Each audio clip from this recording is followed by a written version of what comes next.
Bonjour Christian Pierret. Bonjour. Alors on va aller tout de suite au plus près de l'actualité, en Tunisie. Quel regard vous portez sur ce qui vient de se passer si vite dans ce pays du Maghreb? D'abord le regard de quelqu'un qui porte une formidable espérance sur l'un des peuples du Maghreb qui a montré sa dynamique, sa jeunesse, sa maturité face à la violence de la dictature.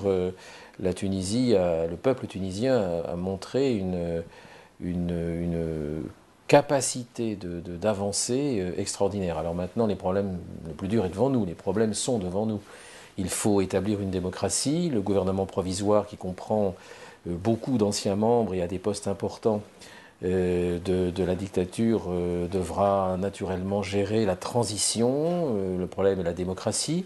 Le problème est de ne pas casser aussi l'élan économique de ce pays qui était un de ceux qui présentait le plus d'espoir en termes de construction d'une économie au service du développement, de la croissance. Et il y a donc, mais les Tunisiens sont capables de le faire, ce qui est extraordinaire. On a découvert un peuple. Et les Tunisiens sont capables de le faire, les Marocains, les Algériens. Alors, Est-ce que certains oui, observateurs disent que tout ça va s'étendre?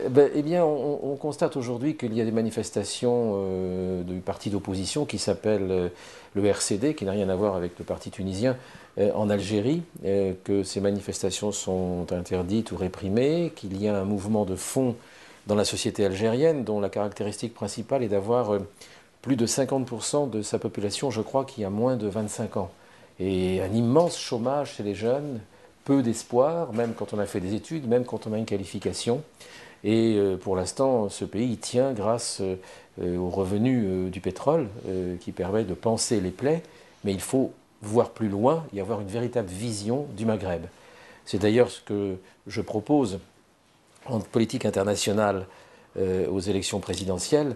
Il est indispensable que la France change complètement de braquet, d'opinion, d'attitude, d'action, et insérer le rapport avec l'autre côté de la Méditerranée, que représente le Maghreb et aussi le Machrek, plus loin, la Libye, l'Égypte, l'insérer dans une vision dynamique d'une Europe qui a quelque chose à dire, quelque chose à proposer, quelque chose à retirer de ces peuples qui, par bien des côtés, peuvent nous apprendre beaucoup de choses. Et la paix, le développement, l'échange des cultures peuvent parfaitement se marier avec une vision nouvelle d'un bloc qui, avec la Méditerranée comme centre, peut répondre à la formation d'autres blocs dans le monde. Je pense à l'Extrême-Orient, je pense au condominium sino-américain, au Japon et à d'autres pays qui émergent.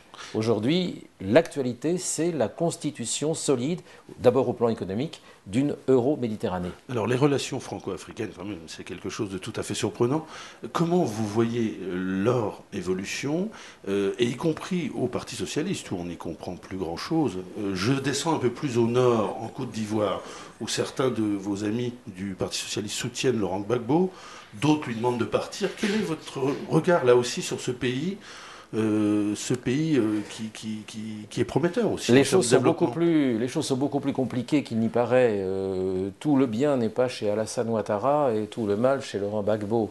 Je pense que les deux camps ont eu des méthodes pour le moins contestables lors des élections qui viennent de se dérouler, présidentielles en Côte d'Ivoire, et aucun des deux n'est exempt de critiques. Ce qui compte, c'est de faire disparaître cette frontière qui existe depuis des années et des années entre les pays du nord de la Côte d'Ivoire et les peuples du nord de la Côte d'Ivoire et les peuples du sud. Cette frontière entre les musulmans et les chrétiens, cette frontière entre les pro-occidentaux et les autres. Enfin bref, il y a énormément d'incompréhension. Des options fortes, parce que ce sont des gens cultivés, et les uns et les autres, ce sont des gens aguerris, si je puis dire, à la politique, les uns et les autres, et ils peuvent, si l'Union des pays d'Europe, d'Afrique occidentale les y poussent, ils peuvent rassembler une énergie pour construire une autre Côte d'Ivoire, qui est un pays développé, qui est un pays qui a des ressources, qui est un pays qui compte et qui commerce beaucoup avec l'Europe. Mais justement, est-ce qu'on peut imaginer un partenariat renforcé avec l'Afrique sans ressombrer dans la France-Afrique? Oui, ce qu'il faut, c'est éliminer la relation traditionnelle en Côte d'Ivoire comme en Tunisie que les autorités françaises actuelles entretenaient, poursuivant d'ailleurs ce qui s'était passé avant, à gauche comme à droite, il faut être honnête.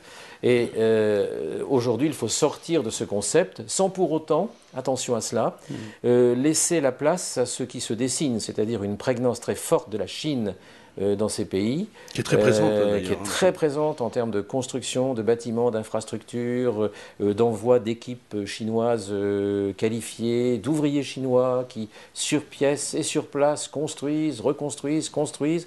Tous ces pays, le Maghreb comme l'Afrique occidentale, sont soumis à cette pression, sans non plus laisser toute la place à nos alliés et amis américains, qui ont une propension aussi à vouloir prendre la place de l'influence économique et des relations commerciales que nous avions avec ces pays. Bref, un autre avenir est possible. La politique française doit être remise en question.